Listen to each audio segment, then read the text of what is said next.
જય સ્વામિનારાયણ. આજના દર્શન. જય ગણપતિ દાદા. જય કષ્ટભંજન દેવ. Good morning. જય સ્વામિનારાયણ. જય શ્રી રામ. જય શ્રી કૃષ્ણ. જય માતાજી. ઓમ નમઃ શિવાય. સત્યમેવ જયતે સિદ્ધેશ્વર મહાદેવની જય. જય સ્વામિનારાયણ. ભાદરવા મહિનાની આઠમના દિવસે રાધાજીનો જન્મોત્સવ ઉજવવામાં આવે છે. આ દિવસ ખૂબ જ પાવન માનવામાં આવે છે, કારણ કે રાધા કૃષ્ણની ભક્તિ કરવાથી ભક્તના જીવનમાં સુખ, શાંતિ, સમૃદ્ધિ અને આધ્યાત્મિક ઉન્નતિ પ્રાપ્ત થાય છે. માન્ય છે કે આ દિવસ કરવામાં આવેલા ઉપવાસ, પૂજન અને દાનથી ઘરમાં સકારાત્મક ઉર્જાનો પ્રવેશ થાય છે અને ભગવાનની અપાર કૃપા પ્રાપ્ત થાય છે. જય સ્વામિનારાયણ. શું કરો? હા, કેમ છે ભાઈ? જય સ્વામિનારાયણ. કેમ છે? બધી વસ્તુ થઈ રહી હતી કેદું રીતે એટલે સુમિતભાઈ વાત કરી. અચ્છા, સુમિતભાઈ ફોન આવ્યો તો એટલે અમે થોડીક જવાનું હતું અમારે આમ લાઠી બાજુ દામનગર. મેં કીધું અહીંયા પછી જાઉં પેલા અહીંયા કીધું તો મેં કીધું વસ્તુ બધી થઈ રહી છે. હા હા તો આવી જાવ રવિવારે. બધા ઘેરે હોય ને, કાનૂન બધા કાનૂન બધા ઘેરે હોય ને. એને તમને તાવ આવે છે ઘેર જ છે. તાવ આવે છે. હા, તાવ આવે છે. મને એવું લાગ્યું, મેં કીધું થોડુંક શરીર ઓલું થઈ ગયું, પણ મેં કીધું કદાચ આમ વધીને સડ્યો છે ને એટલે કાંઈ ખાતો નથી. સફરજન મંગવું કોડલત ખાય. ભણવા જાશો? મંદિર જાવ કે હે? કે તમારા માટે બધું લાવ્યા જ છીએ આપણે કમ્પ્લેટ. અમને આમ અંદાજ તો હતો કે હવે આપણે અહીંયા જવું જોઈએ, પણ મેં ફોનની વાત હતી કે સુમિતભાઈનો ફોન આવે ત્યારે આપણે જાવું એમ.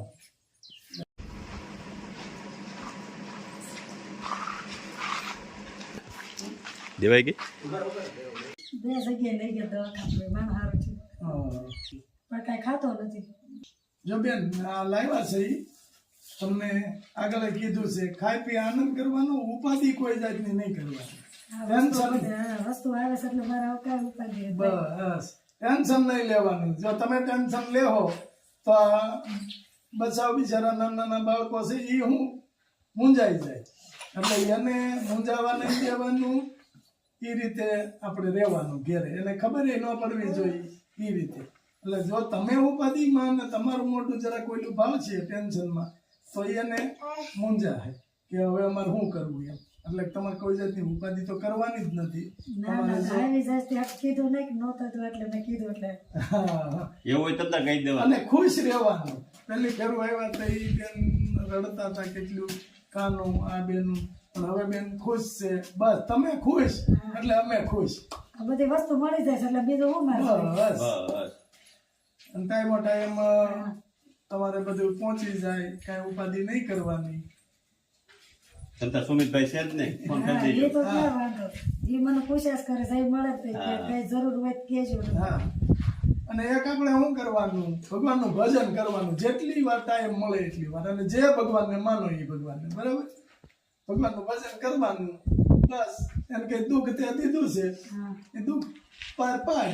ભગવાનને એટલી વિનંતી કરવાની, પ્રાર્થના કરવાની. અને આને બધાને ભણાવવામાં ધ્યાન દેવાનું. કે બેટા અહીંયા બહુ સરકારી છે એટલે બહુ કઈ એટલી બધી જરૂર કઈ જરૂર નથી ભણવામાં.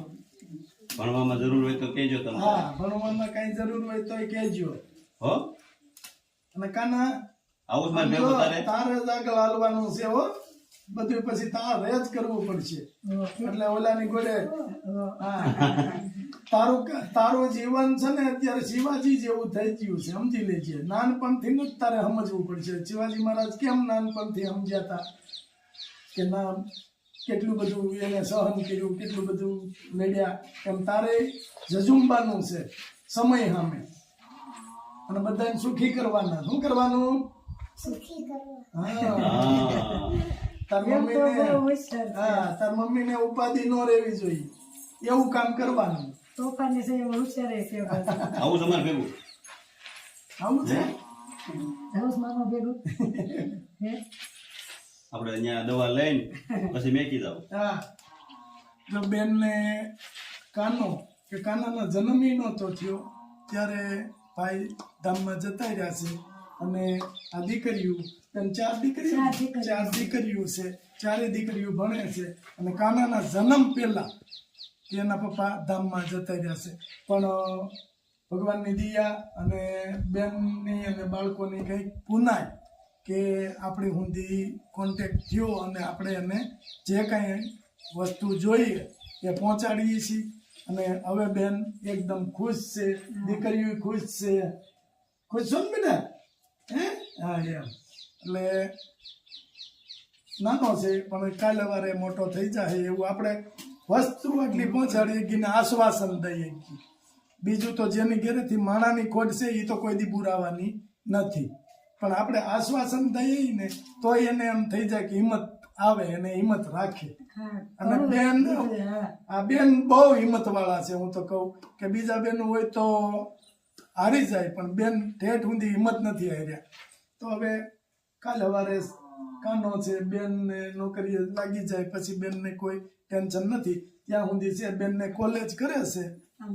મોટી બેબી છે એ કોલેજ કરે છે. હા, બે બેનું ને નોકરીએ ભગવાનની દયાથી સારી એવી નોકરી મળી જાય તો પછી બેનને કોઈ જાતનું ટેન્શન નથી. બે બેનું નોકરી કરે એટલે આ બે બેનું ભણી રહી. એ બેનું નોકરીએ ચડે ત્યાં સુધીની બેન તમારી જવાબદારી.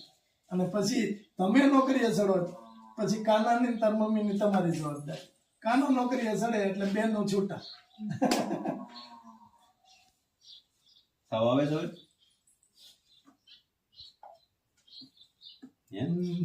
તબિયત છે થોડું આવું છે ત્યાં દવાખાને બતાવવું છે ત્યાં. હે ત્યાં જો ઘરના ડોક્ટર છે, હા ડોક્ટર છે, લેબોરેટરી વાળા છે, આ બધા આપણે ઘરના છે. આવું છે? હાલો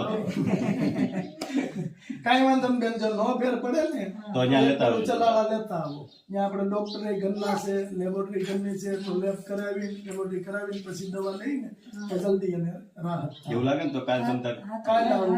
હા કાલે આવો તમતારે. એટલે ડોક્ટર ની આજ રવિવાર છે ને એટલે એનો કરે હફમી. એને રમત કરે છે. હા જો બેન આમાં બિસ્કિટ છે. આ બિસ્કિટ છે ને એનું તમારે કીડિયારું પૂરવાનું, પક્ષીઓને ખવારવાના, તમારા હાથથી પૂર્ણ કરવાનું. એટલે તમારા કર્મ આવનારા દિવસો સારા આવે અને કર્મ તમારા સારા થાય. એટલે કારણ કે અમે પહોંચાડીએ છીએ તો અમારા કર્મ તો સારા છે, દેવાવાળાના કર્મ સારા છે.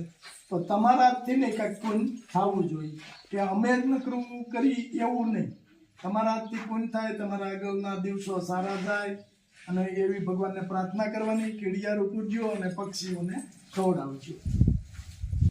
આ કીટ આપણે કેનેડાથી હર્ષભાઈ અને રાખીબેને આપી છે. બેન એને આશીર્વાદ આપો. એના માતાજી સુખી રાખે, હો વરણ ના કરે, બિઝનેસમાં આગળ વધે ને આવા નવા દાન પુણ કરે એના હાચે. બસ એનો ખૂબ આભાર માનું. તમને હો વરણ ના કરે. અરે બેન, બસ ભગવાનની Yeah. દયા. અને હું તો કહું તમે સુખી એટલે અમે આનંદમાં. હાલો બેન, જય જય શ્રી સ્વામિનારાયણ. સ્વામિનારાયણ જય સર. આજે ગાયોનો ચારો જે ગામની અંદર જે કોઈ એનો માલિક નથી એવી ગાયો બધી છે. ગાયો બહુ ઝાઝી છે, એના માટે યુએસએથી ઈલાબેને આ ગાયોનો ચારો આપ્યો છે આ બર્થડે નિમિત્તે. એટલે જે ગાય માતા એ આ ચારો ખાય અને એના પેટને ઠરશે એ બધું પૂન ઈલાબેન યુએસએ વાળાને મળશે. જય સ્વામિનારાયણ.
Thank you.